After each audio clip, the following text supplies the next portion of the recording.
Hi friends, இன்றைக்கி என்ன செய்ய போகிறேன்னா செம்ம சாஃப்டான செம்ம ஜூவியான மார்ஷ்மெலோ தாங்க செய்ய போகிறோம். வாங்க எப்படி செய்யலாம் பார்க்கலாம். ஒரு கிண்ணத்தில் ஒரு ஜெலட்டின் போட்டிருக்கோங்க. ஒரு 1.5 ஸ்பூன் போல் ஜெலட்டின் போட்டு கொஞ்சம் தண்ணி ஊற்றி நல்லா கலந்து விட்டுக்கலாங்க.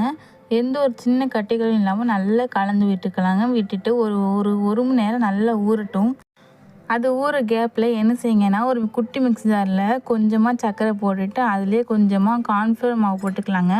போட்டுட்டு நல்லா அரைச்சிக்கலாங்க. நல்லா நைஸாக அரைச்சிட்டு எந்த அளவுக்கு பொடி ஆக்க முடியுமோ அந்த அளவுக்கு பொடியாக்கிட்டு ஒரு ஜல்லடை போட்டு நல்லா சலிச்சு எடுத்துக்கலாங்க. எதுக்காக சலிக்கோம்னா அப்போ தான் ஒரு சின்ன கட்டிகள் இல்லாமல் நல்லா சலிச்சு எடுத்துக்கலாங்க. இப்போ இது ஒரு ஓரமாக இருக்கட்டும். நம்ம எந்த தட்டில் மார்ஷ்மெலோ ஊற்றி வைக்க போகிறோமோ அந்த தட்டில் கொஞ்சமாக எண்ணெய் தடவிக்கலாங்க. நல்லா ஃபுல்லாக ஒரு சொட்டு கேப் இல்லாமல் எல்லா பக்கமும் அப்ளை பண்ணிக்கலாங்க. அப்ளை பண்ணிவிட்டு கொஞ்சமாக மாவு எடுத்து அதில் போட்டுட்டு நல்லா ஃபுல்லாக இந்த மாதிரி சுற்றிலும் மாவு படுற மாதிரி செஞ்சுக்கோங்க. இந்த மாதிரி நல்லா போட்டுட்டு இது ஓரமாக இருக்கட்டும்.